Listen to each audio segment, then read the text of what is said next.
Boa noite a todas. Vamos dar continuidade aqui na nossa meditação. Estamos no capítulo 7 de 2 Coríntios, capítulo bem curtinho, mas que tem bastante coisa para a gente meditar. Vamos orar.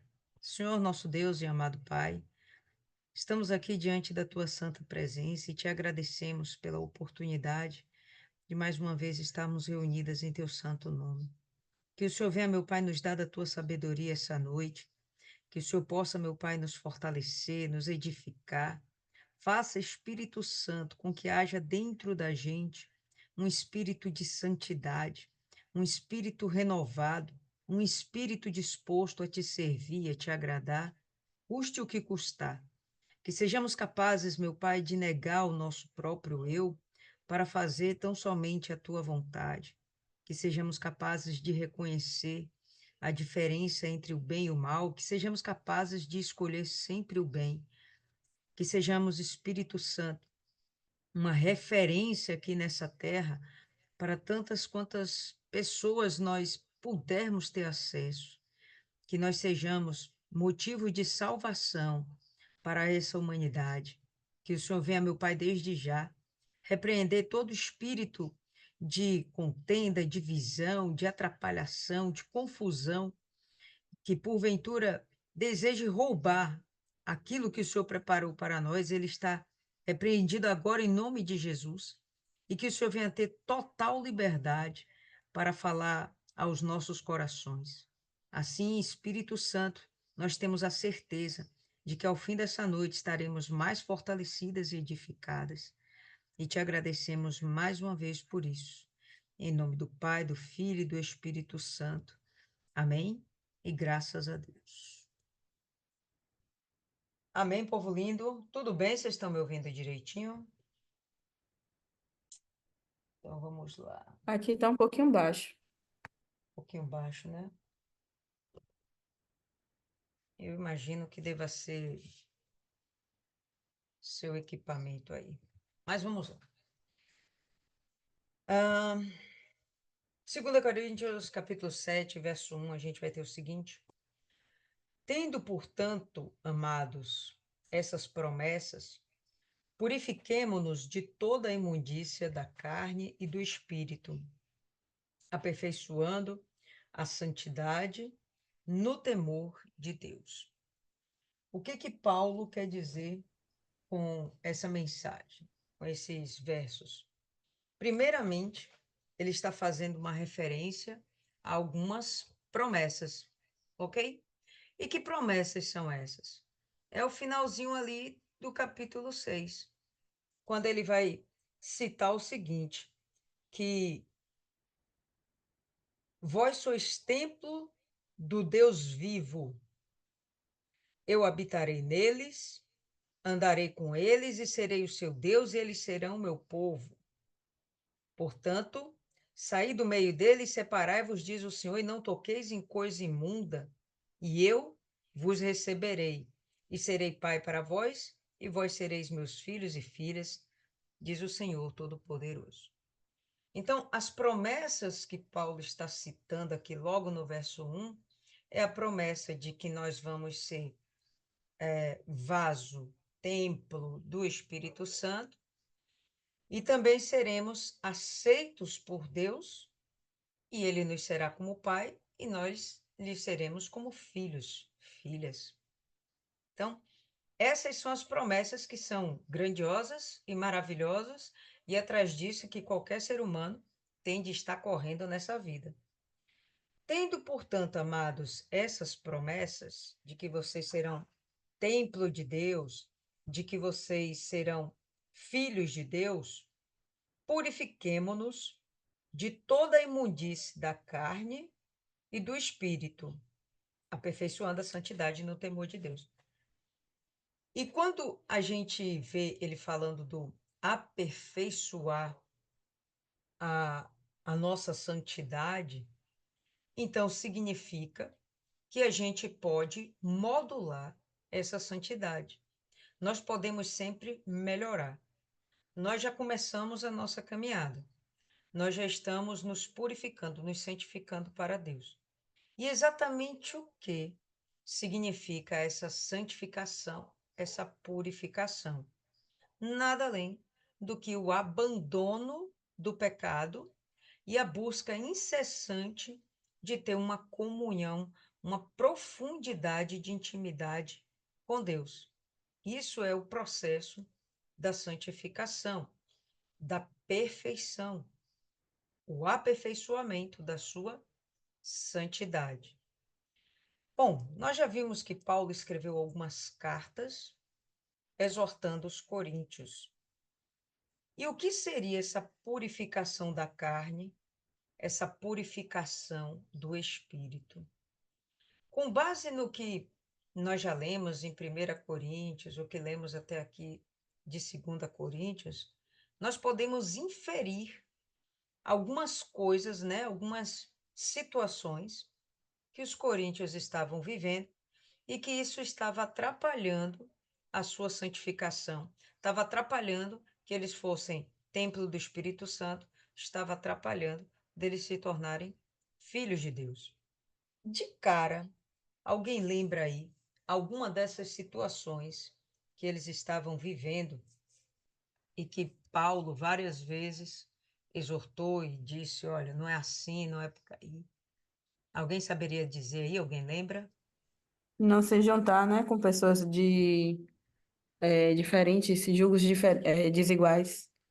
Ela fala Boa. sobre a questão de não se juntar e também a questão do, como é o nome?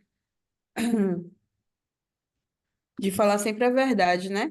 Não aquilo que queira agradar o outro, para ter como objetivos ganhos.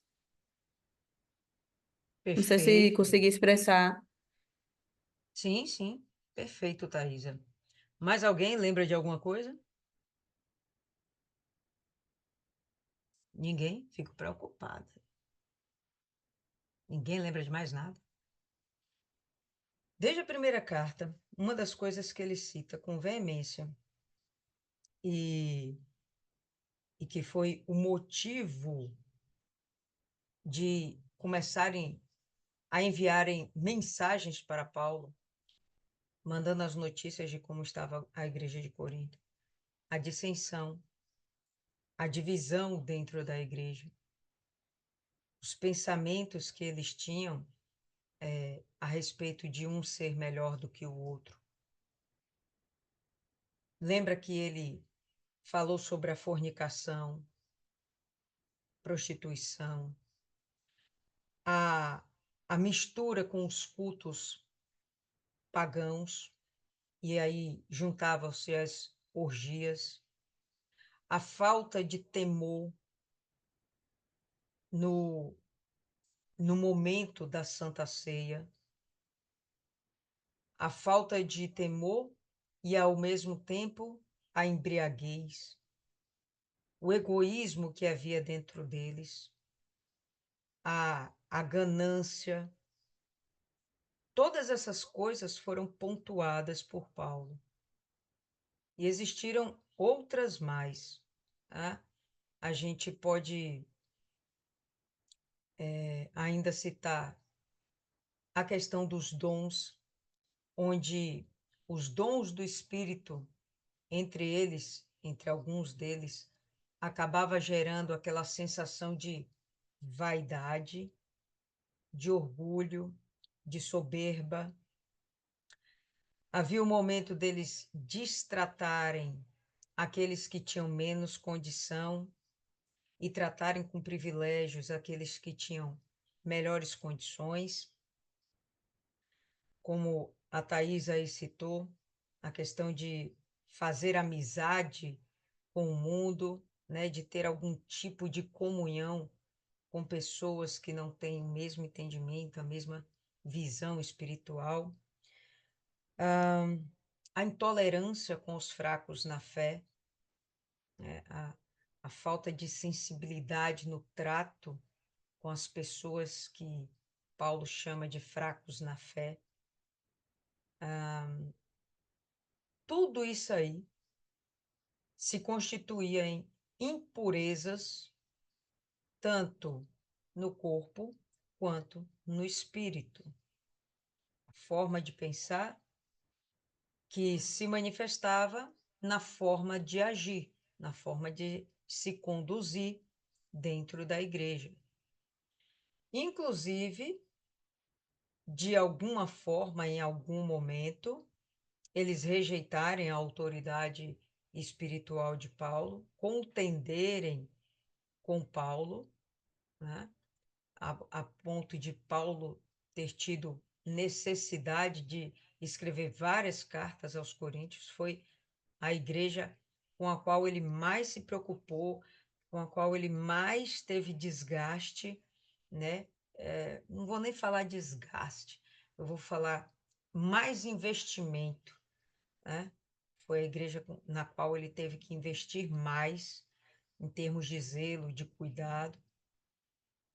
Então, quando ele cita essa ideia de purificação, é a respeito de todas essas exortações que ele já deu aos coríntios, a respeito do proceder, né? O, o fato, inclusive, de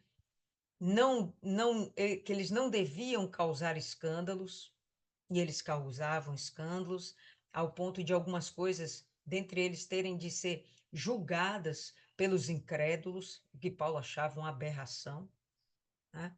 Então, todas essas situações eram coisas das quais eles tinham de se abster, tinham de parar de praticar, parar de ter esse tipo de comportamento e mudar de verdade o pensamento, passar a ter um outro proceder. Um proceder que buscasse uma intimidade, uma comunhão muito maior com Deus. Abandonar o pecado, criar mais intimidade com Deus. É nisso que se consiste o seu aperfeiçoamento, a sua progressão no seu processo de santificação. Tá certo? Então, purifiquemo-nos de toda a imundícia da carne e do espírito, aperfeiçoando a santidade no temor de Deus. E que temor seria esse? Eu penso que, em princípio, o temor que tem que te motivar é justamente o temor, o medo, o receio de não querer causar tristeza ao Deus que nós servimos. Para mim, esse tem que ser o temor que nós devemos ter. Mas, obviamente, que não só isso. Acrescente o temor de ser rejeitado por Deus, de você viver na prática do pecado e você, inclusive, acabar perdendo a sua salvação. Então, você se aperfeiçoa no temor de querer honrar esse Deus, de querer alegrá-lo, ao invés de entristecê-lo, como um gesto de gratidão, de amor a esse Deus, e também no temor de não posso falhar com esse Deus, porque eu não posso perder a minha salvação. Então, isso seria algo como um motivador, um estimulador para o desenvolvimento da nossa santidade. O temor de Deus, temor do Senhor. Verso 2: Recebei-nos, a nenhum homem injustiçamos, a nenhum homem corrompemos, a nenhum homem defraudamos. Você vê que Paulo ele tem esse apelo de que os coríntios o aceitem, né? E ele só faz isso, pessoal, por causa de um sentimento e de profundo amor.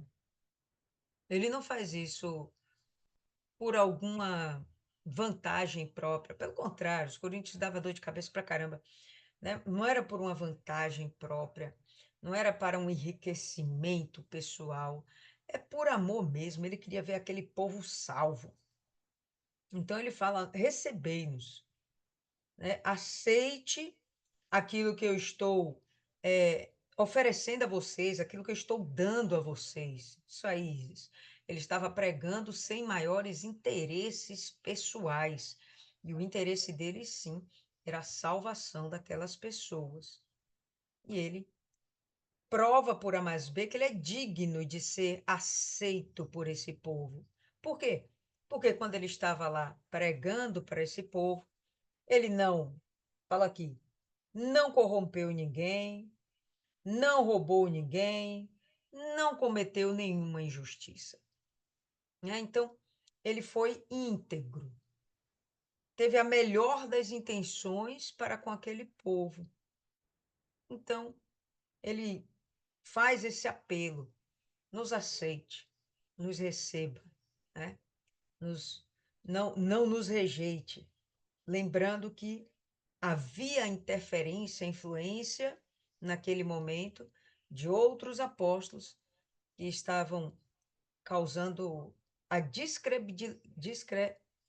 ai, meu Deus, oxe, a descredibilidade de Paulo, né? Querendo descredibilizar toda aquela mensagem que Paulo já tinha mandado, aquele cuidado que Paulo já havia tido com eles e estava tendo, né, na verdade. Então, por algum motivo, eles não queriam Paulo na jogada.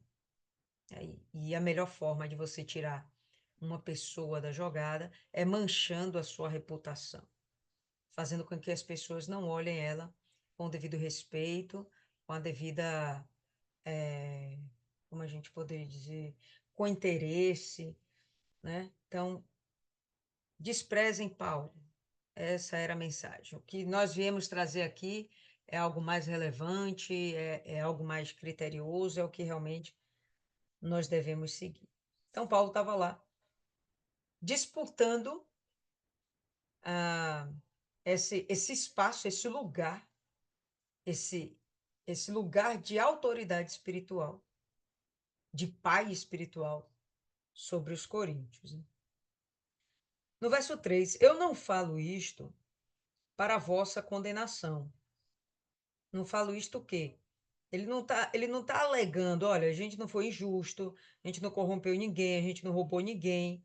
Né? Eu não estou falando isso para condenar vocês. Não estou falando isso para criar um constrangimento. Né? Não é esse o meu objetivo. Porque eu havia dito antes que estais em nossos corações para morrer e viver convosco. Então, não estamos fazendo isso para causar algum sofrimento em vocês. Muito pelo contrário, porque vocês estão tão entranhados dentro da gente, dentro dos nossos corações, e isso apontando para um sentimento de afeto, uma decisão de sacrificar por essas pessoas. Né? Vocês estão tão assim dentro da gente que somos capazes de morrer por vocês. De morrer por vocês e viver por vocês. Né? E Thaisa está falando aqui, não está exortando também, né? Mas seria pelo amor à alma deles, é pelo amor à alma. Exatamente. Tá? Esse momento aqui não é bem um momento de exortação, não. O momento de exortação foi a carta anterior que ele mandou, que foi uma carta muito pesada. A gente vai ver isso aqui ao longo do texto. Foi uma carta muito pesada, a ponto de ele mesmo refletir, pô, devia ter mandado ou não essa carta. Né? Então, esse não é um momento de exortação, esse é um momento onde ele está querendo apaziguar os ânimos e retornar a uma aliança com essas pessoas, né? Então, não falo isso para a vossa condenação.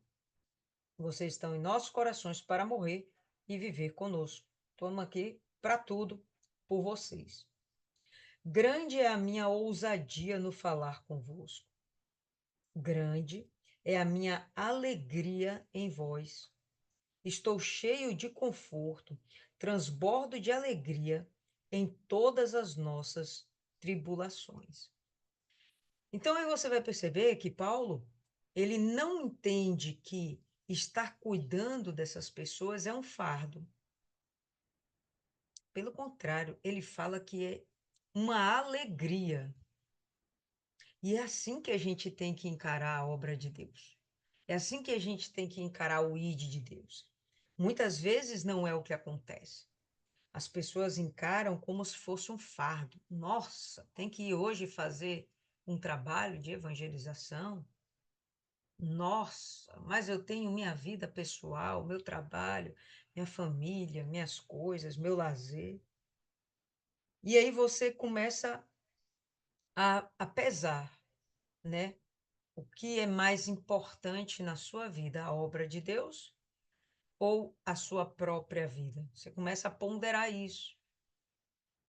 O que Paulo está dizendo aqui é que aquilo que te dá prazer, de verdade, você nem pondera direito. Você simplesmente quer fazer. Se a obra de Deus é uma alegria para você, se é uma satisfação, você está buscando agradar o seu Deus cuidando de outras vidas, então isso jamais vai ser um peso, jamais vai ser uma dúvida, né? Um questionamento. Faço, não faço? Faço hoje, deixo para amanhã. Então, Paulo fala que grande é a ousadia no falar convosco. Grande é a alegria em vós. Grande é a minha alegria em vós. Ele tinha esse desejo. E eu acho isso bem interessante. Ainda que essas pessoas estivessem em algum momento rejeitando Paulo, e ainda que Paulo estivesse muito irado com elas, que houve esse momento, ainda assim, Paulo tinha alegria nessas pessoas. E a expectativa dele é que elas também tivessem alegria nele. Não é à toa que ele apela, me receba, me aceite, aceite-nos, né? Ele quer ser amado, ele quer realmente ser considerado por essas pessoas. Porque é isso que ele faz com elas, né? Ele considera, ele ama elas. Estou cheio de conforto, transbordo de alegria em todas as nossas tribulações. Por conta disso, por conta de ele estar cuidando de almas, Paulo estava sofrendo e padecendo muito. A gente entende de cara que até mesmo a vida pessoal dele, ele deixou em segundo plano. A família dele, que ele poderia ter tido, ele deixou em segundo plano. A gente não vê Paulo falando que está visitando os pais, visitando a família. Quando acontece de ele citar a família, é ele mandando lembrança, mandando, né, saudações através de uma carta. Mas pessoalmente, ele entendia que ele tinha uma missão muito maior, muito mais nobre, e que a família dele tinha que compreender isso. Ele seguiu em frente, né? O trabalho, ele tinha trabalho, trabalhava, ele não era vagabundo, né? Ele tinha um trabalho, ele não, ele gostava de inclusive falar sobre isso, que ele não era um peso sobre as igrejas. Claro que ele contava que as igrejas ajudassem ele, mas ele deixa claro que o máximo que ele podia fazer para não ser um peso para a igreja, ele fazia. Tanto que a gente sabe que ele era construtor de tendas. Deixou de ser um soldado do exército do templo, né? Da força armada do templo, para ser um armador de tendas, um fabricante de tendas. E a gente vai perceber que ele gasta mais tempo cuidando de almas do que necessariamente cuidando mesmo das suas provisões. As suas provisões, inclusive, com certeza, eram revestidas para a própria obra de Deus. Paulo tem um nível de entrega e de sacrifício pessoal pela causa de Deus que é muito incomum nos dias de hoje de ser encontrado. Não é normal. Não é normal. Nós achamos normal que pastores façam isso. Pastores renunciem às suas vidas para viver a vida dos outros. A gente acha isso normal. Mas Deus exigiu isso de cada um de nós. Isso é algo que tem que ficar para a nossa reflexão. Esse nível de entrega, essa intensidade, Paulo de verdade, ele tem uma expectativa, Paulo não. Deus tem uma expectativa de que todos nós tenhamos esse nível de compromisso, certo? Verso 5. Porque quando chegamos à Macedônia, a nossa carne não teve descanso, mas fomos atribulados por todo lado, por fora lutas, por dentro temores. Né? Então, Percebe que ele não deixa passar batido que ele está tendo um sofrimento por causa de almas, porque ele está cuidando de almas, ele está tendo um sofrimento. Mas você não vê ele fazendo muxoxo. O momento que ele ficou irado, ele não ficou resmungando com as paredes ou com os seus companheiros. O momento que ele fica irado, que ele acha que ele tem que intervir com um pouco mais de energia, ele vai lá, escreve uma carta de próprio punho e envia para os coríntios. No momento que ele percebe que ele tem que ser mais enérgico, ele é. Ele não se priva de fazer o que tem que ser feito, de alertar a igreja como tem que ser alertada. Achei interessante que ontem, inclusive, acredito que todas aqui devem ter participado das reuniões da quarta-feira, e esse foi o tema, inclusive, né, o tema principal da mensagem, que foi a ideia de exortar uns aos outros, que de verdade é um cuidado uns com os outros. E que essa exortação nem sempre é algo que nos agrada. Na verdade, nunca agrada, né? Porque nós não gostamos de sermos chamados à atenção. Ninguém gosta de ser repreendido. Não importa por quem, a gente não gosta de ser repreendido. Porém, a repreensão é para causar, de fato, na gente, uma transformação no pensamento. Mudou o pensamento, mudam as atitudes. Mudaram as atitudes, você aumenta a sua santificação. Você progride na sua santidade. É necessário isso, né? Então, o que a gente está vendo aqui é Paulo mostrando que quando isso é necessário, ele faz, ele se dedica. E quando ele faz isso, ele está pagando um preço também. Não só por não ser bem compreendido pelos irmãos na fé, mas também porque ele não é compreendido pelos que não são da fé. E aí, inclusive, ele sofre as perseguições que ele fala, lutas por fora e por dentro temores. Então, nós sabemos que o cara passou, viu fogo e terremoto, passou por inúmeras situações, onde ele tem um momento que ele fala: nós nos desesperamos da vida. Ou seja, eles acreditaram que iam morrer. E dois versos antes aqui, um verso antes, ele fala que ele está disposto a morrer pelos coríntios. Ele está disposto a morrer pela causa de Cristo. Um cara que está disposto a perder a vida, não é perder uma tarde, não é perder um dia. Ele está disposto a perder a vida pela causa de Cristo. É um cara que entendeu o seu chamado. Ele entendeu. E ele está feliz por causa disso. Se você entende, se nós entendemos qual é o nosso chamado, esse chamado nunca vai ser um peso, sempre vai ser uma satisfação, sempre vai ser um motivo de prazer. Vai ser difícil você dizer não para Cristo. Seja em que momento for. De repente, na sua mente, pode estar passando aí coisas maiores, como fazer um trabalho de evangelização dentro dos nossos grupos. Cada um aqui tem seus grupos, e dentro dos grupos tem seus trabalhos. E a gente vai combinar que dentro desses trabalhos, o que a gente faz ainda é muito pouco. Tudo que a gente fizer ainda é muito pouco diante do sacrifício de Jesus e diante da imensidão da missão que nós temos embutida na nossa salvação, certo? Paulo entendeu isso muito bem e ele está dizendo aqui que ele tinha lutas por fora, não foi bem recebido na Macedônia. Ele disse que a carne não teve descanso. Sabe o que é lá a carne não ter descanso? É você não conseguir nem dormir. É você nem ter o pão de cada dia garantido. É você ter que viver o tempo todo em alerta para aproveitar as oportunidades para pregar e para fugir quando tiver alguma ameaça. Não é uma vida fácil.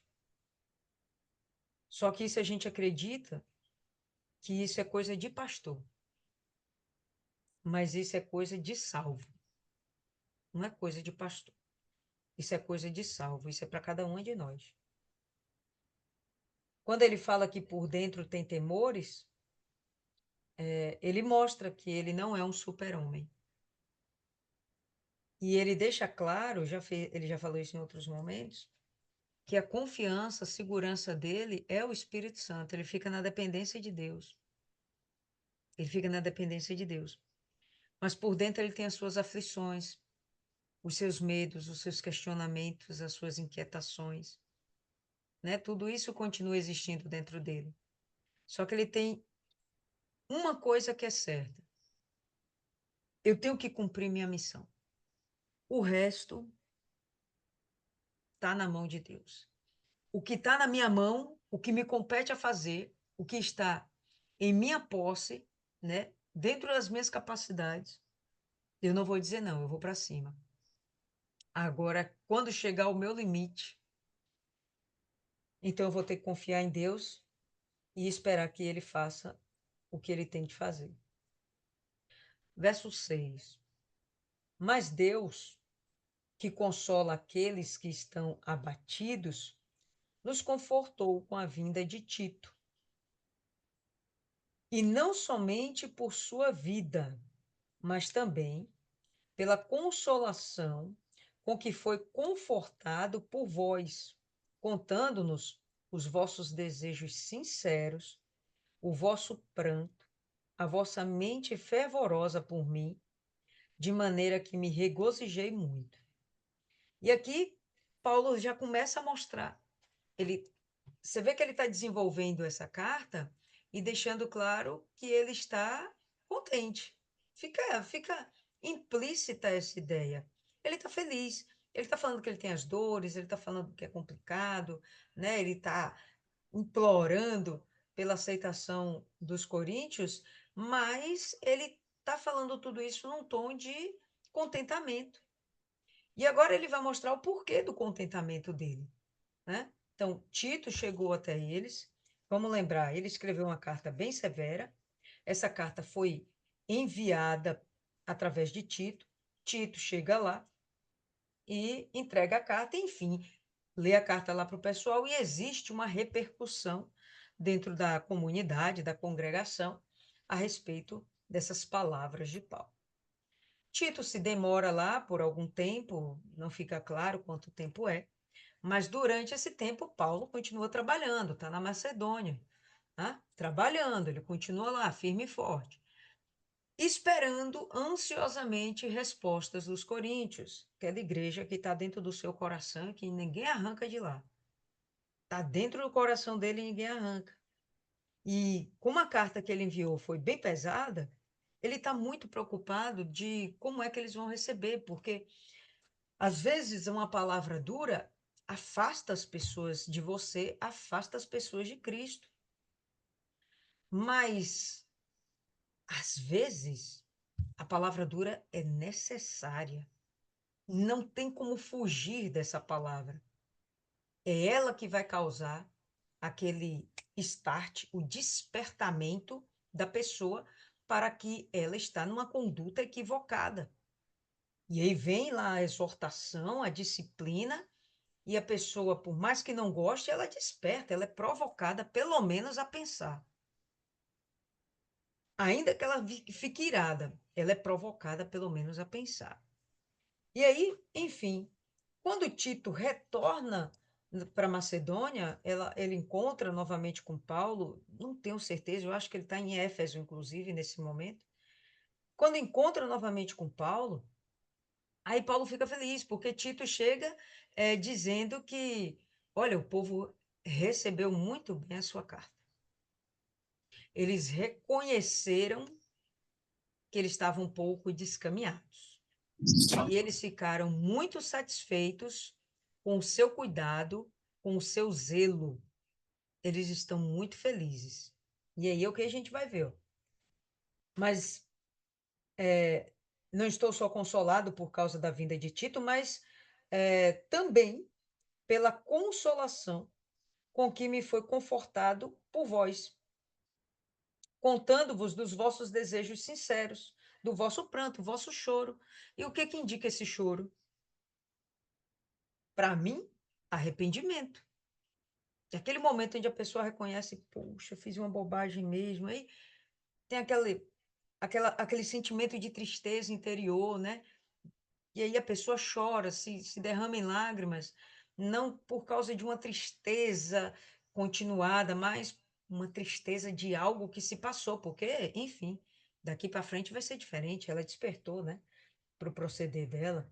Então, ele nos contou dos seus desejos sinceros, do seu pranto e da mente fervorosa por mim, né? Da saudade que vocês têm de mim, do cuidado, do zelo que vocês têm por mim, as suas súplicas, suas orações. E, pô, Paulo fica feliz. Era tudo o que ele queria.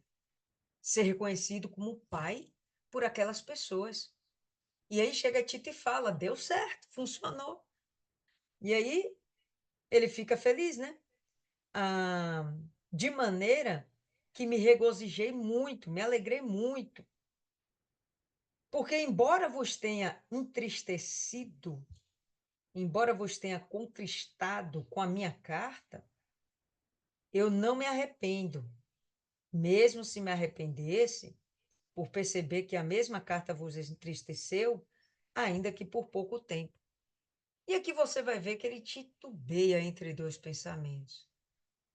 Não me arrependo. E depois ele pondera, não, eu me arrependi por um pouco de tempo, mas eu sei que entristeceu vocês, mas também foi por um pouco de tempo, mas foi algo necessário. E em sendo necessário, foi válido, foi válido, né? Embora vos tenha entristecido com a minha carta, eu não me arrependo. Mas se me arrependesse por perceber que a mesma carta vos entristeceu, ainda que por pouco tempo, agora me regozijo. Não porque fostes entristecidos, mas de que fostes entristecidos para o arrependimento. Então, está aqui apontando as lágrimas daquelas pessoas, o choro, o pranto delas. Por quê? Porque houve arrependimento. Se houve arrependimento, vai ter mudança de procedimento. Então, essas pessoas estão o quê? Santificando-se. Agora me regozijo, não que fossem entristecidos, mas que fossem entristecidos para o arrependimento, porque fostes entristecidos segundo a maneira de Deus. Então, as exortações que nós recebemos ao longo da nossa caminhada com Cristo vêm da boca de homens, mas só que de verdade elas estão vindo do próprio Deus. Será que quando a gente recebe uma exortação, a gente tem essa compreensão? Então, a partir de hoje, vocês vão ter essa compreensão. Nós teremos essa compreensão. Paulo está advogando a respeito disso. Fostes entristecidos segundo a maneira de Deus. É o modus operandi de Deus. Para que em nada recebesses dano por causa de nós. Porque a tristeza, segundo Deus, opera arrependimento para a salvação, da qual ninguém se arrepende. Mas a tristeza do mundo opera para a morte. Então ele disse o seguinte: olha, ainda bem que essa tristeza que lhes foi causada foi por conta do agir de Deus, foi por causa do desejo de Deus.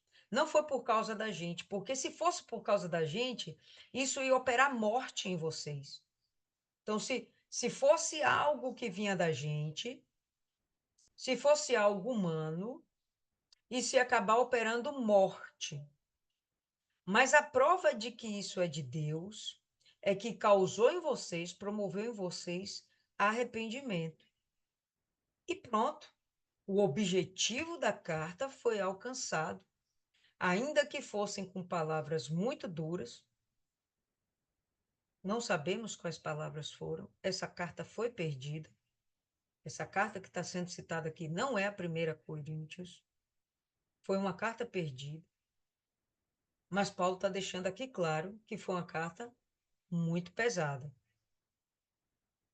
ao ponto de ele pensar duas vezes: será que eu realmente deveria ter falado desse jeito? Será que eu deveria ter realmente enviado? E ele pensa isso como que tivesse vindo dele, mas ele percebe que não, não foi dele, foi de Deus, foi de Deus. Porque a tristeza de Deus opera para a salvação e ninguém se arrepende de receber a salvação. Porque isto mesmo, verso 11, porque isto mesmo que segundo Deus vos entristeceu, quanto cuidado vos produziu.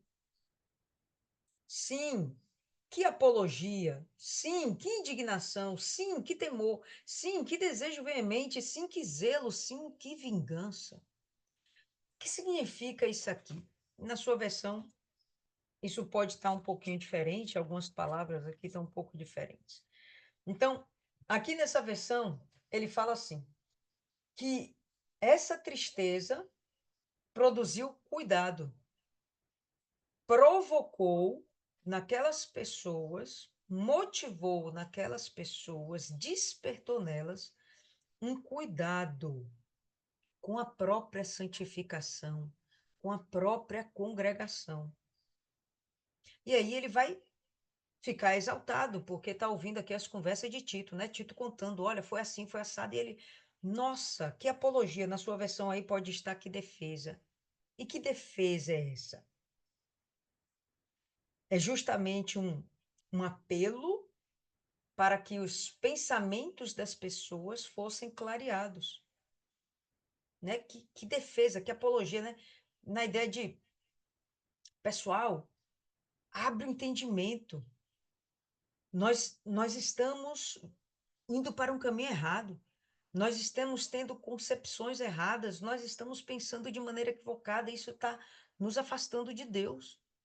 Então, eles estavam lá defendendo a Paulo, defendendo as ideias de Paulo, a carta de Paulo, os escritos de Paulo, a advertência, a exortação. Eles estavam lá advogando por isso. Então, Paulo fala, nossa, que defesa, né? Que apologia que eles estavam fazendo. Aí ele continua, né? Que indignação. Indignação contra o quê? Contra o pecado. Né? E Paulo, poxa, que bacana que vocês estão indignados com o pecado. E se você está indignado com o pecado, você faz o quê? Se você começa a odiar o pecado, você faz o quê? Abandona. Santificação. Aí ele vai dizer que temor, né? Que esse temor é justamente o que falei há pouco, é aquele cuidado para não desagradar a Deus e o cuidado para você não perder a salvação. Então, que temor que foi desenvolvido. Aí ele fala que desejo veemente, na sua versão pode estar escrito que saudade, né? Então, a gente entende que eles desenvolveram, ou melhor, manifestaram, esse carinho por Paulo, né? Poxa, a gente tá com saudade de Paulo. Que falta ele está fazendo aqui para a gente, né? E por último não, penúltimo, ele fala do zelo, que é justamente você se dedicar na purificação da igreja, na santificação das pessoas, a congregação, na sua santificação pessoal. Que zelo, né? Vamos nos afastar do pecado, vamos cortar isso, vamos cortar aquilo. Lembra que um dos erros da igreja de Corinto era ser tolerante ao pecado? Lembra o fornicador que estava lá e Paulo manda expulsar da igreja? E eles lá suportando aquela situação, sem tomar uma atitude, eles eram tolerantes para com o pecado. Não, não, agora a gente não é mais tolerante, não. Está pecando, cai fora. Vai entrar em disciplina. É assim, é assado. Pronto. E aí eles estavam cuidando, zelando pela igreja e pela própria salvação. E aí ele chega e fala que vingança, na sua versão pode estar aí, vindita, ou até mesmo que desejo de punir o pecado, né? Então, a ideia da vingança não é se vingar de pessoas, é dar um troco na cara do diabo. Não vamos mais admitir o pecado aqui. A gente está agora rejeitando as ideias de Satanás, a pregação de Satanás, a influência do diabo. Nós estamos rejeitando e nós vamos sim nos santificar, nós vamos sim nos tornar para Deus, nós nos arrependemos do que fizemos e a gente vai continuar caminhando e buscando nossa santidade. Então, assim que ele percebe, aí ele finaliza esse verso dizendo: em todas as coisas provaste ser inocentes nessa questão. Então, era o momento deles compreenderem de que eles tinham que realmente cuidar da igreja, e Paulo entende que existem pessoas lá dentro que estão simplesmente comprometidas em fazer exatamente isso, cuidar da igreja, transformar aquela bagunça em ordem e decência. E Paulo reconhece que eles fizeram isso.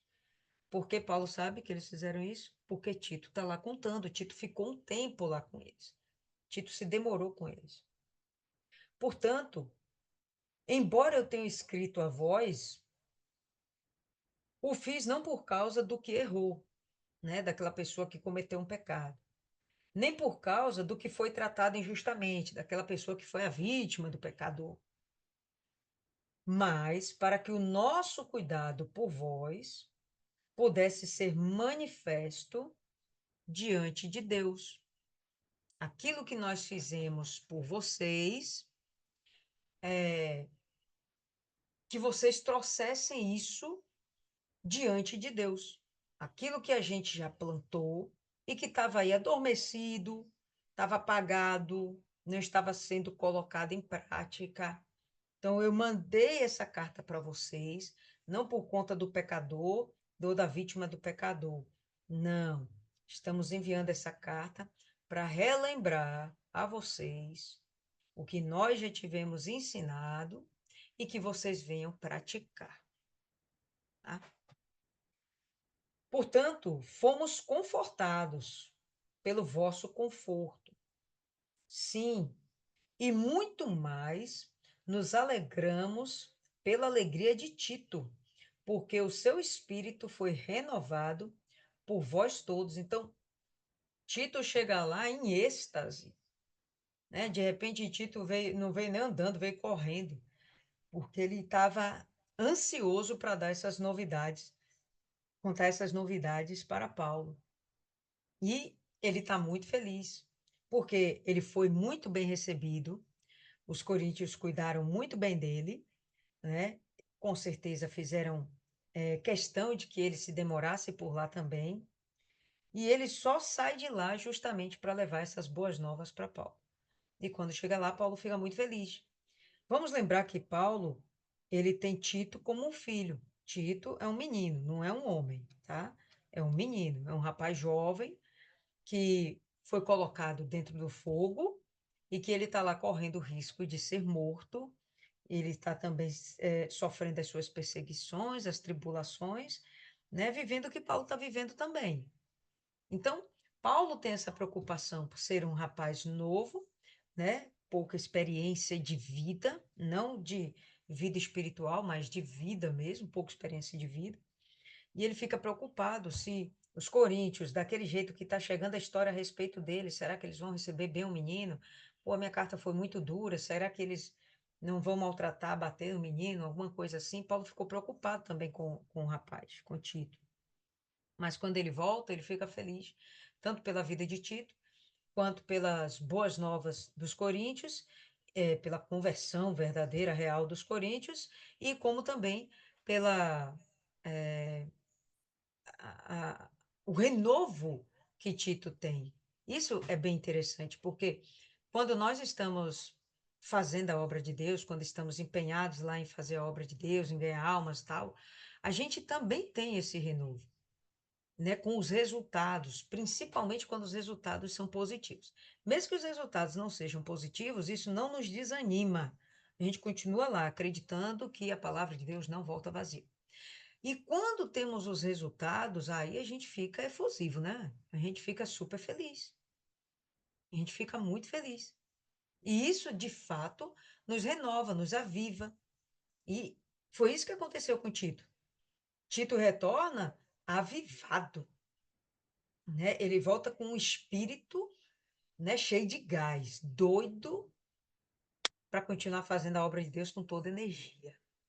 E ele ainda contagia Paulo com essa alegria, contagia Paulo com esse ânimo, com esse novo vigor. E isso é bem interessante, porque acontece entre nós também, né? Quando uma de nós aqui tem um resultado, pô, levei uma alma para a igreja, ó, se batizou nas águas, tá buscando o Espírito Santo, rapaz, aquela alma recebeu o Espírito Santo, como é que a gente fica? A gente fica feliz umas com as outras, né? Com o resultado da gente. Então, isso nos anima, sem sombra de dúvidas, né? É um ciclo, é um efeito dominó. Então, Tito foi renovado no Espírito por todos vós. Por quê? Se em alguma coisa me gloriei de vós para com ele, não me envergonho. Mas, como todas as coisas que eu falei de vós, foram verdadeiras, assim também se confirmou como verdadeiro aquilo de que nos gloriamos de vós diante de Tito. Nós tínhamos uma forma de pensar de vocês, não me envergonho, e fico muito alegre por perceber que o trabalho que nós fizemos aí não foi em vão.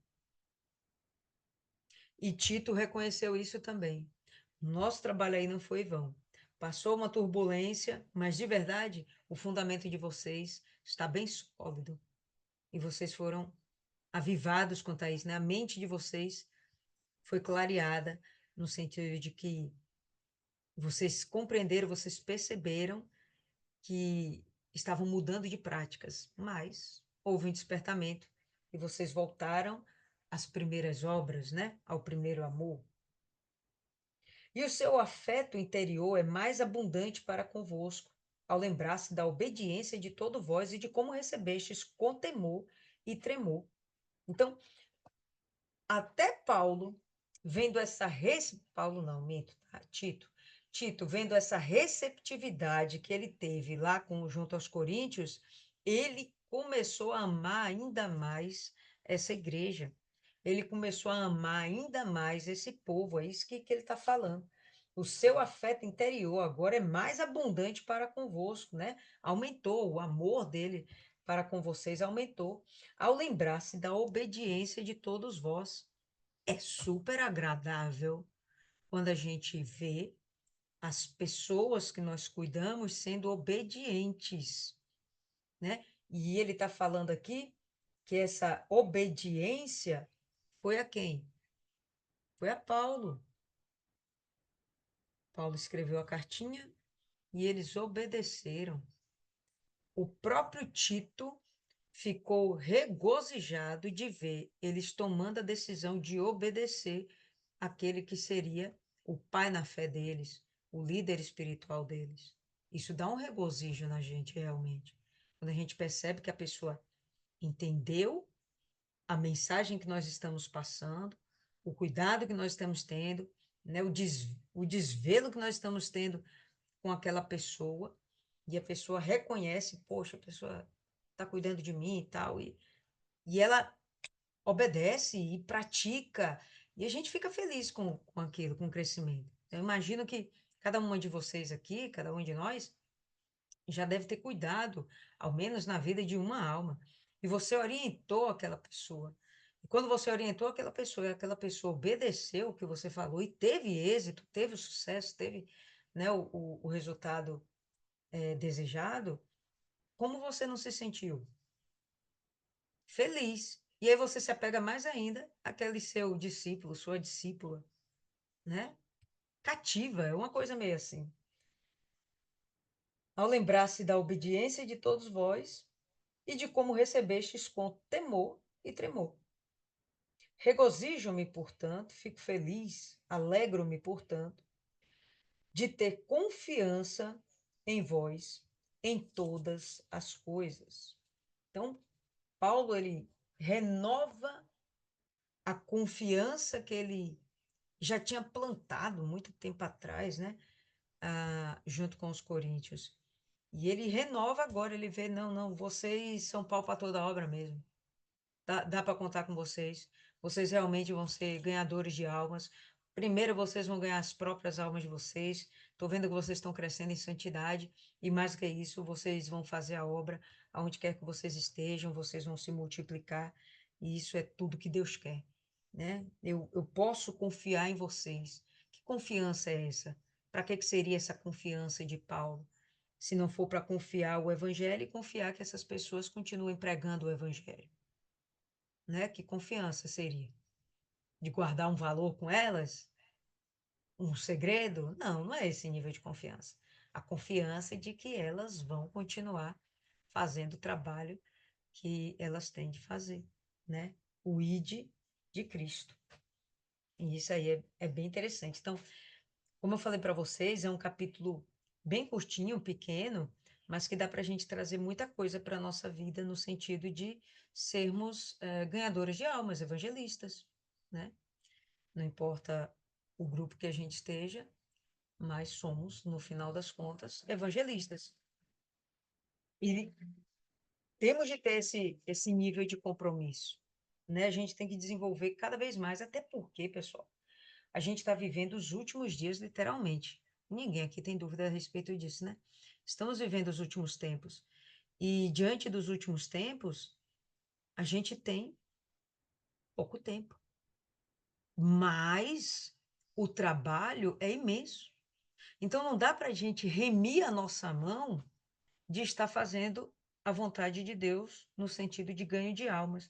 A gente não pode descalçar o nosso pé da preparação do evangelho. A gente não pode se dar esse luxo. A gente não pode se dar esse luxo. Então, todo dia a gente tem que estar falando com as pessoas a respeito da volta de Jesus, a respeito de arrependimento, a respeito de perdão, a respeito de salvação. Todo dia, todo dia. Não só nos trabalhos, mas principalmente na nossa rotina.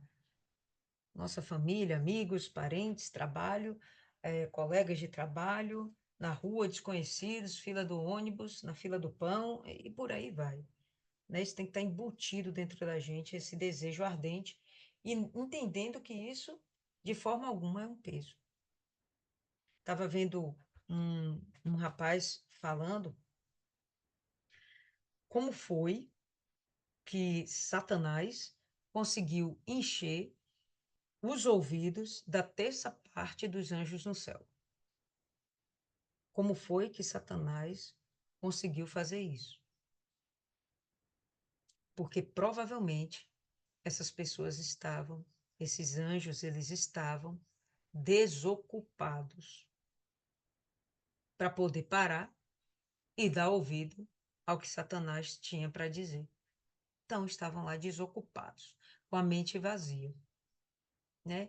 E aí, se a gente está envolvido com as coisas de Deus, a gente nem vai ter tempo para conversar com Satanás. Mas se a gente arrumar desculpa para fazer as coisas de Deus, vai conversar com Satanás. Porque ele vai vir na forma de problemas, na forma de dúvidas, né? Na forma de afronta à sua fé. Ele vai vir de muitas formas, ele é um especialista nisso. Quando ele tem o firme propósito de derrubar o cristão, ele vem com estratégias que ele julgar pertinentes. Agora, você, eu, vamos ser encontradas de que forma? Envolvidas com as coisas de Deus ou parando para pensar na nossa própria vida, tão somente? Esse é um questionamento aí que cada um tem que responder por si, tá certo? Então, por que Paulo ele consegue se manter tão focado? Porque Paulo não consegue estar dissociado da vontade do Espírito Santo. E aí, pessoal, eu vou querer que você venha fazer aquele experimentozinho, aquela dinâmica que eu falei com vocês. Vocês estão com o material aí? Pega o material e, e vamos colocar aí de junto de vocês aí na mesinha, só para vocês entenderem o que que eu quero dizer a respeito. Então, tá aqui o leite. Cadê? Quem tá aí com o seu leite? Abre aí sua câmera. Tá aqui o leite. Tá aqui o café. Certinho? Quem gosta de café? Quem gosta de leite? Faz de conta, pessoal, que o café seja você, né? Somos nós, seres humanos. Faz de conta que o leite é o Espírito Santo. O Espírito Santo. E aí, quando você recebe o selo do Espírito Santo, o que acontece é isso aqui. O Espírito, ele faz morada dentro de você. E se mistura, né? Fica lá misturado. Vocês misturaram aí de vocês? Agora, pessoal, vamos fazer o seguinte. Tenta separar o café do leite. Tenta fazer isso aí. Quem consegue? O que que vocês acham?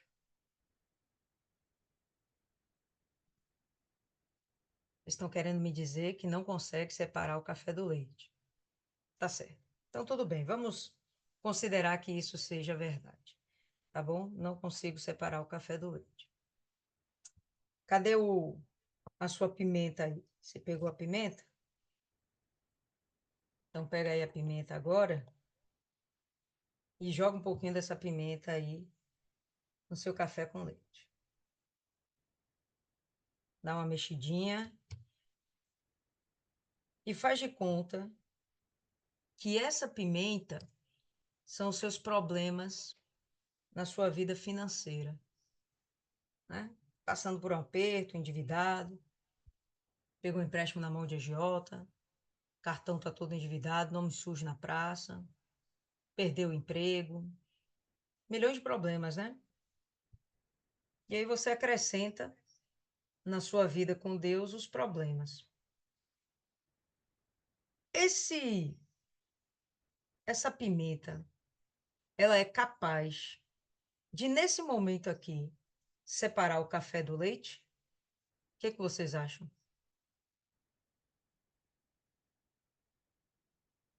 Não consegue, né? Tá certo. Então vamos tentar de uma outra forma.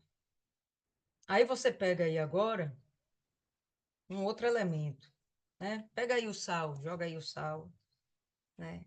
E bota aí um pouquinho do sal. Pronto, você botou agora o sal, dá aquela mexidinha. E vamos fazer de conta que o sal aqui são os seus problemas na vida sentimental, né? Tá separando, divórcio, não é casada, não dá certo com ninguém, não conseguiu ainda encontrar um homem de Deus adequado para você, está vivendo dificuldade no casamento, pensando até em separar, enfim. Você e seu marido não conseguem se entender, o noivo e a noiva não conseguem se entender, né? E aí você acrescentou mais esse problema na sua comunhão com Deus. Isso aqui foi capaz de separar o café com leite? O que que vocês acham? Posso agora separar esse café com leite, agora que botei esse aditivo? De forma alguma, né? Bacana. Então, agora você acrescenta aí nos seus problemas, né? Coloca aí um outro elemento. Pronto, bota aí um oréganozinho. E aí você acrescenta esse elemento. Vamos fazer de conta que isso aqui é uma enfermidade grave.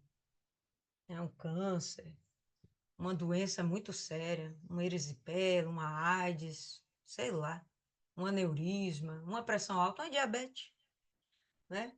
Obesidade, problema de saúde. Isso aqui foi capaz de separar o café com leite? Aonde eu quero chegar com isso aqui, pessoal? Quando nós temos o Espírito Santo, a gente fica dessa forma. E nada, nenhum problema é capaz de nos separar do Espírito Santo. Nenhum problema é capaz de separar o Espírito Santo de nós.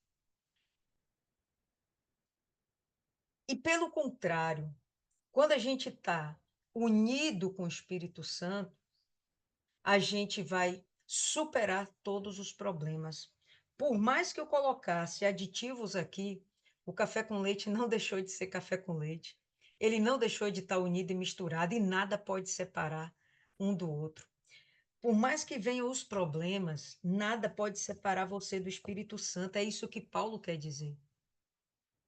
A promessa que Paulo começa esse capítulo, ele começa dizendo: nós temos promessas, diante de tais promessas, vamos nos purificar.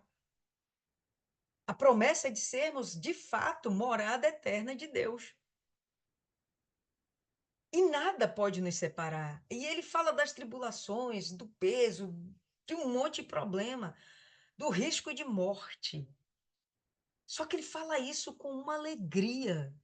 Ele não fala entristecido, por quê? Porque nada consegue separar ele do Espírito Santo. Olha a necessidade que você tem do Espírito Santo, que nós temos do Espírito Santo. Não dá para a gente ir além nessa vida sem o Espírito Santo. Não dá para a gente fazer o que Paulo fez, o que Jesus manda, sem o Espírito Santo. E como é que a gente vai conseguir o Espírito Santo? Então, quando Paulo começa esse capítulo, que na verdade não é o começo de um capítulo, é continuidade do anterior. Quando Paulo começa isso aqui, quando ele fala essas palavras, ele está apontando para algo muito maior. Sermos filhos de Deus, recebermos o Espírito Santo e alcançarmos a salvação. Mas como que a gente faz isso? Santificando. Abandonar o pecado e persistir na santificação. Como é que eu vou me santificar? Cria a sua comunhão com Deus de uma forma mais intensa. Como é que você vai fazer isso? A gente tem armas básicas para isso. Primeira coisa, abandonar o pecado. Segundo, a gente manter uma vida de oração, jejum e meditação na palavra. Não tem outra arma não, pessoal. Acrescente a isso aí, fazer a vontade de Deus. É esse processo. Não tem um outro segredo. Mas se você não tem um hábito de orar, você não tem o hábito de jejuar, você não tem força para jejuar. Gente, quem não consegue jejuar, não tem domínio próprio. A prova de que você é capaz de ter domínio próprio é você ser capaz de jejuar. Porque o jejum, ele te priva daquilo que é mais necessário para a sua vida, que é o alimento. Assim como o oxigênio. Se você é capaz de dominar o seu corpo e a sua mente em um processo de jejum, você é capaz de qualquer coisa, você está dando sinais para Deus. Eu sou capaz de se servir em qualquer situação. Diga-se de passagem, tem o jejum que você faz por consagração. Paulo, ele fazia jejuns por necessidade. Não era sempre que tinha um alimento. Então, até para você servir a Cristo, você sabe que de repente pode acontecer isso. É que a gente não vive aqui no Brasil esse nível de perseguição ainda. Mas vá lá para fora, de você ser um cristão e viver fugindo. E não é todo dia que você tem alimento. A gente viu algum tempo atrás o testemunho daquele povo lá de Moçambique, se eu não me engano, não lembro, algum lugar lá da África, e a moça falando que ficou num quartinho presa 3 dias. Senegal. Foi Senegal, não, foi antes. Senegal foi de agora. Foi antes, não me lembro agora qual foi, mas foi lá na África. E ela ficou dias sem poder se alimentar. Ela aproveitou e começou a abrir uma consagração. A pessoa não consegue jejuar. Quais são os sinais que você está dando para Deus? Para meditar na palavra é um sacrifício. Lê e não consegue compreender. Aí fica enfadado, não lê mais. Quais os sinais que você está dando para Deus? Na hora de fazer a obra, aí é um sufoco. Tudo é prioridade, menos fazer a obra de Deus. Quais são os sinais que você está dando para Deus de que você merece o Espírito Santo? Que diga-se de passagem, não é por merecimento, é por fé. Você não tem fé para usar as armas do Espírito? Então, por isso, até hoje, você não consegue receber o Espírito Santo. Até hoje. Mas pode ser até hoje. A gente não precisa passar nem mais um dia dessa forma. Ainda hoje, se você quiser, terminando aqui, você vai fazer sua busca pessoal, sua entrega. E não tem como o Espírito Santo não estar dentro de você. Não tem como, gente. Mas você tem que mostrar para Deus que realmente você tem desejo. E aí, um desejo que é da boca para fora, sem realmente atitudes, não sou eu que estou falando, não, tá, povo lindo? Quem está falando aqui é ele. Purifiquemo-nos de toda imundícia da carne e do espírito, aperfeiçoando a santidade no temor de Deus. É só obedecer isso aqui. Aí você recebe a tal promessa. Você vai ser cheia do Espírito Santo, você vai ser chamada filha de Deus, Deus vai te aceitar e você vai cumprir o ID sem parar, porque nada, nenhum problema, nenhuma tribulação, nenhuma confusão, nada vai conseguir separar você do Espírito Santo. Nada. Entendeu? Mas, enfim, gostaria de ouvir vocês. A gente tem aí alguns minutos. E quem de vocês aí começa?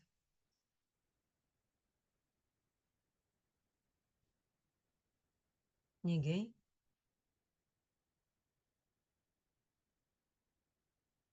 Fala aí, dona Rosa.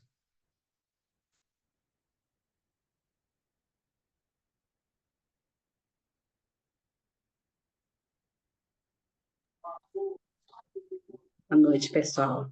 Boa. Bom, hoje eu não estou muito legal. Eu estou hoje pela misericórdia. Estou atacada da rinite, com dor de cabeça. E eu vim porque, para mim, isso aqui é um compromisso que eu tenho com Deus. E eu disse, eu vou, mesmo que seja... Teve momentos aqui que eu nem escutei direito, porque é bem agressivo essa rinite alérgica que eu tenho. Bom, o que eu entendo, eu entendi, né? Eu vejo Paulo que ele tem um amor muito grande com as pessoas, com a igreja. E também vejo que coisas que ele fala aqui a gente vive hoje no nosso dia a dia. Capítulo passado que se falou de perseguição, né, as meninas citaram trabalho, várias coisas, e a gente vive isso diariamente. E se a gente não tiver sendo alimentado pela palavra, sendo alimentado até pela obra de Deus, a gente não consegue se manter de pé. O que você falou, né? Que a gente fica feliz quando a gente consegue trazer alguém para Cristo.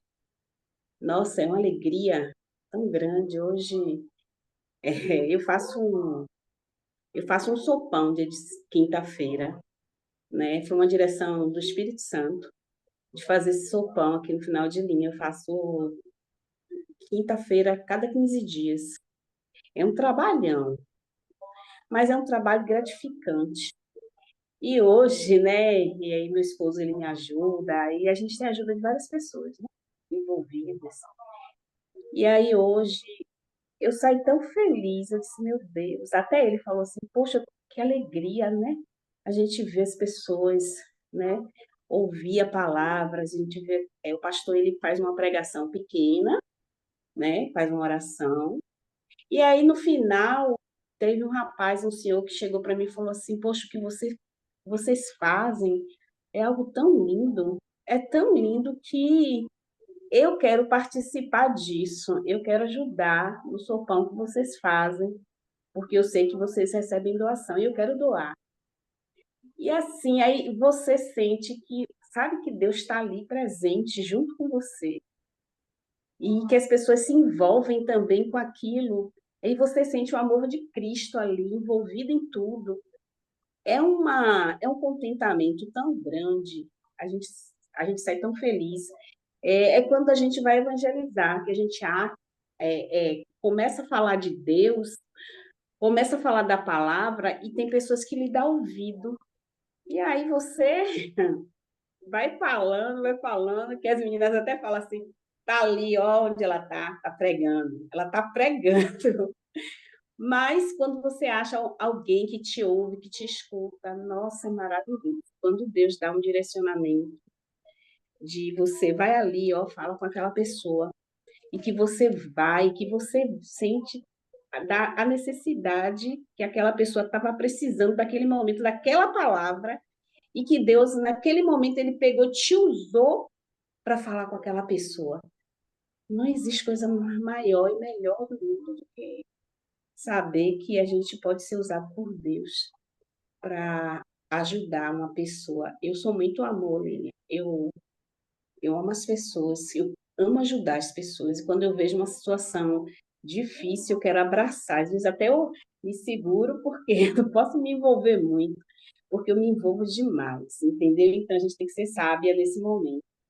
Mas quando eu posso, eu estou lá sempre falando de Deus. E eu vejo Paulo, porque Paulo ele abdicou de tudo da vida dele para viver isso. E a gente sabe que hoje é muito difícil você viver isso. Você vive em partes, né? Porque é tantas coisas, tribulações, coisas que você quer conquistar, é uma mistura de coisas.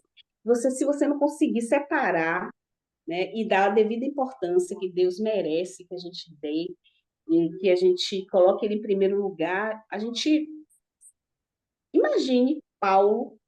Paulo, ele se deu completamente, ele viveu isso. Ele viveu isso, eu acho assim maravilhoso. Cada vez que a gente vai lendo um capítulo, a gente vai entendendo, né? Eu entendi aqui sobre a exortação que ele fez, a alegria de receber, que o povo recebeu essa exortação como um carinho, como um amor, como um zelo, como um cuidado. E aí, quando o Tito trouxe isso para ele, imagine a alegria dele. Aí a gente se compara assim, poxa, a nossa alegria quando a gente consegue trazer alguém, né, para Deus, né? Outro dia eu estava fazendo um ponto de fé, e aí eu conversei com o rapaz, ele sempre passava lá, colocava o nome na oração. E nesse dia eu tive a oportunidade de conversar mais com ele.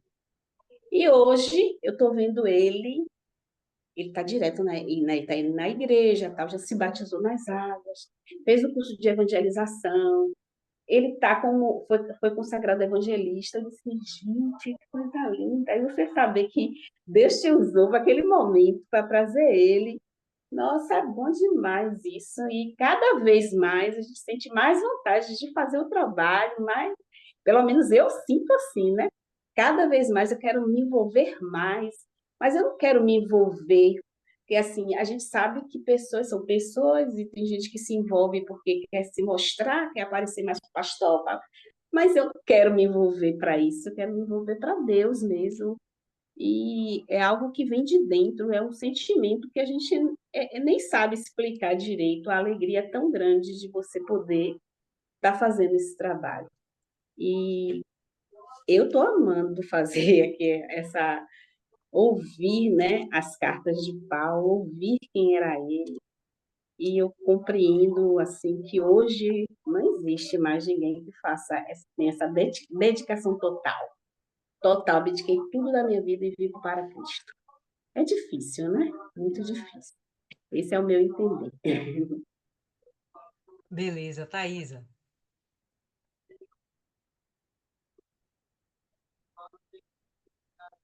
Na verdade, no momento que você estava fazendo, né, o experimento, eu me lembrei de Romanos 8:35, que fala: Quem nos separará do amor de Cristo? Será Sim, tribulação, angústia, perseguição, fome, privação ou perigo ou espada? Ou seja, tudo isso Paulo ele passou, mas em nenhum momento ele se deixou desanimar, né? exatamente. Ele continuou firme. Dona Jo,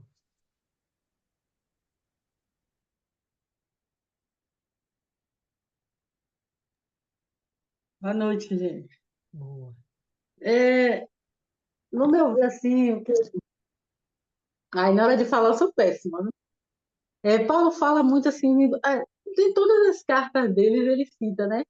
Sobre a salvação, sobre o fruto do Espírito Santo. E uma coisa que me chamou a atenção aqui, que eu lembrei assim, que eu tenho convivido, eu tenho uma colega que se batizou há pouco tempo. E às vezes lá no trabalho ela chora. Ela chora, ela diz, João, eu quero desistir, é muita coisa que acontece. É muita coisa. Acontece, aí assim, eu falando, ela, calma, tenha força. O inimigo quer te desanimar. O inimigo quer que você desista, mas permaneça, fique firme. E assim ela vai se acalmando. É tanto que eu estou falando com ela para participar da meditação, mandei o link, não sei se ela entrou. Mas Sim, assim, por que o quê? Porque quando a gente se entrega para Deus, né, a gente está se impondo, se aproximando dele. Então o inimigo quer o quê? Tirar, né? Afastar a gente de Deus. Então, Paulo fala muito sobre isso, né? Porque, por mais que ele passou por tribulações, passou por luta, mas ele se manteve firme. Firme na promessa de Deus, na palavra de Deus. Então, isso é muito forte. Porque a gente sabe que não é fácil. Ainda mais ele que foi profeta, que ele profetizou, que ele foi nos lugares, que foi. Então, é uma coisa muito forte. Então, se a gente passa tribulações, imagine ele que se entregou de corpo e alma. Então é muito forte isso e muito gratificante. É muito. Então, assim, por mais que venha a tribulação, a gente se mantenha firme, porque a gente sabe que Deus confirma assim: eu sou contigo, minha filha, vai em frente, eu sou contigo. Então é muito glorioso. É isso que eu quero falar. Mas que eu me atrapalhe e me embole. fechou. Dona Ana, aí a senhora fala, Dona Ana, e faz a oração final para inaugurar esse celular novo, topzera das galáxias. Boa noite. Boa. Realmente foi um presente, foi uma surpresa que eu recebi, e não foi da minha família. A pessoa tentou falar comigo, não conseguiu, e quando conseguiu falar comigo, ela me disse: eu acordei na segunda-feira com uma mensagem dela às 6:30 da manhã. Dona Ana, preciso falar urgente com a senhora. Eu quero passar aí. A senhora vai sair? Eu digo, vou sair 11 horas para a igreja. Ela disse, então me mande seu endereço aí que eu quero mandar um presente para a senhora. E quando chegou, era o que veio na sacola do Bahia e era um celular. E eu fiquei surpresa, né? Muito surpresa e agradecida.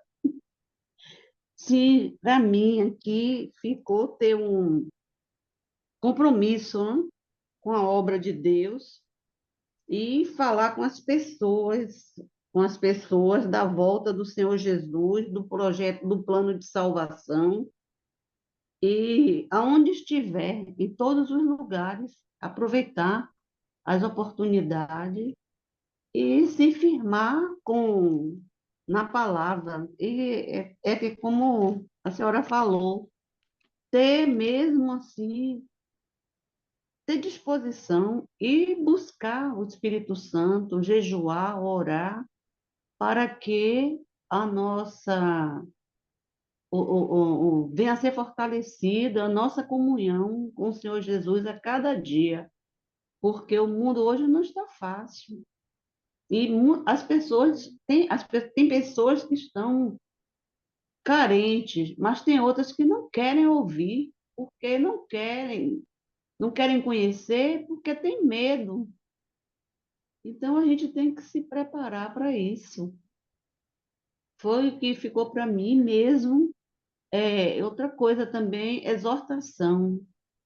Eu era muito rebelde. Quando alguém me falava alguma coisa que eu não gostava, eu ficava até com raiva da pessoa.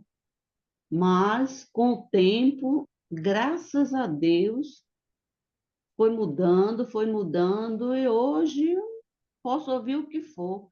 Eu não deixo entrar no meu coração. Peço a Deus para tirar do meu coração, não deixar nem entrar, justamente para não sujar, porque quero manter meu coração limpo, independente do que seja. E vou entrar na oração. Não sei se fui clara com vocês, mas foi o que ficou para mim aí. Pois sim, senhor. Pode orar.